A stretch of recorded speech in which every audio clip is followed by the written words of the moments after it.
the sports show. Time to talk about squash. So we thought, let's go straight to the top of the tree. Young man's just come back from the States. He was there for 3 years. Lucas Norman joins us. Of course, terrific player himself and coach. Now the development officer, back with Squash SA. Hey, mate, great to see you again. Yeah, thanks for having me. Hey, let's talk about Squash Stars. Tell the viewers a little bit about it.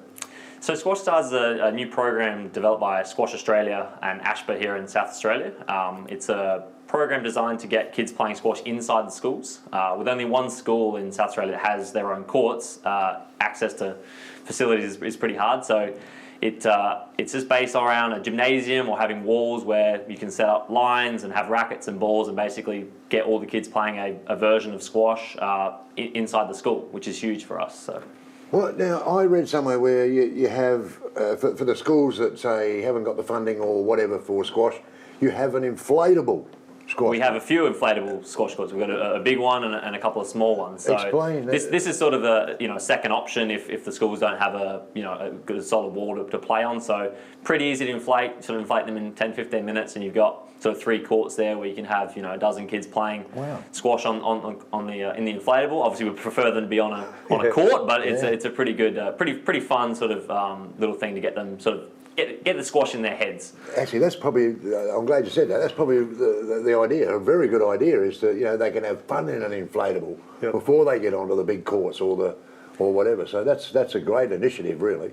Yeah, So I mean, getting that exposure, obviously, it's hard to get those kids exposed to squash compared to cricket, football, where they can play it at lunchtime on the ovals and stuff like that. So it gives us a chance to get kids sort of looking and seeing what squash is, and then the idea is then they hopefully will end up on the courts playing in the real squash courts. It's a real battle for the kids, isn't it? Because I was thinking little athletics. Athletics go through sort of similar stuff that squash go, because all the gravitate to footy, Aussie rules, because there's so much exposure. Now it'll be the Matildas into soccer. So have you seen it in the short time you've been back, mate, in a couple of months? Is it starting to attract more kids through the schools, just introducing them to squash? Yeah, absolutely. I mean, we've got some great sort of coaches at a few centres here in Adelaide and sort of South Australia that are really, really pushing it. That's what I was doing, before I left. And there's some great people. We've got an ex-world champion over in Barossa Valley running some great school programs. And we do get a lot of schools that come and do PE classes in their school, primary and high school. So that's obviously that's great when they're coming to the courts, but those that not all the schools can make their way to the squash court. So this is just a great chance for primary school kids to sort of get on court, and so hopefully we get some PE teachers that sort of want to get their kids saying something different or exposed to something different. We really need, I mean, we just saw what the Matildas can do as far as awareness for their sport and whatever. Where do we sit in the world of squash? We men and women. Who are our guns? Who are do we need a player for them to look up to? Is that what we need in squash? Potentially, yeah. We're struggling a little bit on the world stage now compared to what we have done previously. But there's some good up and coming. There's a girl from actually my hometown, Clare Valley, here from South Australia, Alex Hayden. She's off, in the United States, in Europe, playing squash and sort of up, moving up the world ranking. So, she's a sort of 21-year-old female that could be a very good player. I played with her a lot, on court. So when she was here, so she hopefully would be one. She's a multiple national junior champion here. So hopefully, I haven't had a chance to sort of assess the current level of the juniors here in Australia in my short time back. But hopefully, we've got some good up and coming. I've coached a number of sort of young girls that are really playing some good squash. So hopefully we can sort of start sort of climbing up the ladder again. Yeah. And look, I was going to ask you that before, and you mentioned it. You're from Clare. That's where your squash career kind of started. Is it bigger in the country? Do you find squash than it is in the city? I know the numbers are different, but is it more popular? It's definitely a different situation there. The country clubs have typically a really good community sort of vibe to them. It's just the same as the football club, and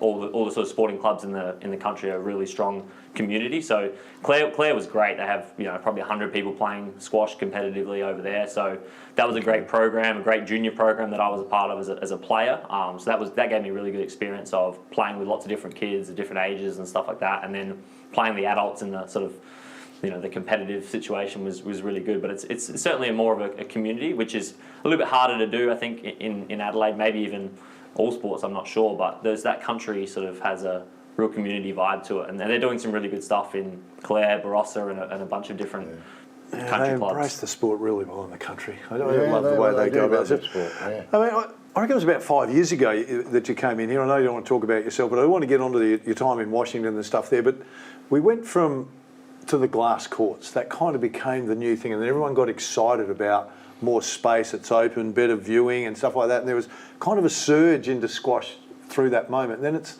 lulled again. Are we due for another surge, do you think? Potentially, we have a great glass court near our offices in Tonsley, which is a 24-hour access court. So anyone that wants to book a court, you can do that online. The other one is the movable sidewall. So we get the new facility in Campbelltown at the Arc there. They've got movable walls, so they use the walls they can expand the court and have group fitness classes on there. You can play doubles squash, doubles racquetball, everything like that. So that's really what we're pushing as well at the moment, that sort of multifunctional space, not just a solid squash court that has, if you're not playing squash on there, there's not much else you can do on there, but move the walls and have 3 times the width of a squash court. There's a lot more you can do there. So we're just trying to push that into, council facilities, but also schools would be another target that we'd like to get some more schools with squash courts. In the US, a lot of the schools are investing in squash courts, and it's certainly paying off for them. Well, let's talk about that, mate. You've just come back from Washington back in May, and of course Harvard. We were talking off air about one of the big schools, of course Harvard. I know that's where you went, Baz. Yeah. Are we lacking that? Is that part of what's holding us back? I know they have the college system, so the funding and the money is just there. They can build the facilities. We struggle with that. Is that what's holding us back a little bit?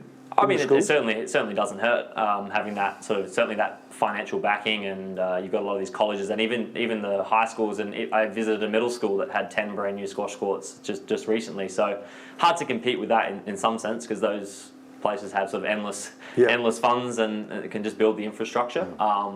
But it's certainly, it's not the end of the world, but it would be nice if we get a couple of big centres or some courts in the schools for sure. But it's very competitive over there. The college, we're very blessed here, where it's not as competitive to necessarily get into university or even high school here. So we're very lucky over here. So yeah. Give us a quick overview of why you're in Washington, mate. What took you there for 2 or 3 years? Well, I was coaching at my old centre in Ingle Farm. That's probably when I was on here last, and had a Australian guy walk through and just coincidentally and met him, and then after a while he told me he runs 2 centres in the US, and they happened to be looking for someone, and he asked me if I was interested in coaching in the United States, and I said to my wife, came home one day, said to my wife, I was like, hey, any chance you want to move to the United States in 2 months' time? And then I was over there for almost 4 years, and just come back. So it was a very interesting experience. So Luke, you spent a few years over there with Washington and whatever. Is there something you've brought back from there that you can adapt here? Is there some ideas that they have? COVID. We brought COVID back. Brought COVID back. Is that you? Is that him? Oh, well done, mate. But there's got to be it's a different game. It's not a different game, but ideas-wise, they've been playing, obviously, it's a very, very big sport over there. Is there something you brought back that you can probably use here? Yeah, I mean, the coaching side definitely as well, that I've brought back, sort of coaching almost full-time every day. So that certainly brought that over. Definitely some ideas about our high school sort of competition and our high school championships that we run here. Probably the biggest thing rather than primary. I work mostly with high school students and went to high school nationals with 2,000 kids playing in the national high school competition there. So definitely some ideas about high school squash and how we can adapt that in South Australia, maybe around Australia as well if it takes off. So we just had a very successful high school championships here 2 weeks ago at the Arc in Campbelltown. We had almost 100 players playing. We actually had to cap a few schools because we just couldn't fit any more players in. Okay, so that's Prince Alfred College managed to get their first high school championships title, and then we had the high school competition which runs as well, which is finishing up this week, and Prince Alfred won the Division 1 for that as well, so they've taken the clean sweep. But it's something that hopefully we'll be expanding. We're going to have to expand it over a couple of days or a couple of weeks to be able to fit in all the kids that want to sign up, all the students that want to sign up, which is great. So how people watching it go, development officer, I reckon that's a pretty good job, mate. How many hours a week, roughly? So that's point 6. So 3 days a week, a development officer, and then I'm based at Next Generation Memorial Drive as the director of squash there. Yep. So we've got a really great club there, mostly adults at the moment, but starting some junior programs up, which has been good. We've got about sort of a dozen kids playing some squash now that weren't playing before, so that's a good start, and go from there. So Hey, just quickly, mate, if we want to get to Squash Stars, they're watching the show and they said, I'd like to get my kids involved with squash. Best way to do it?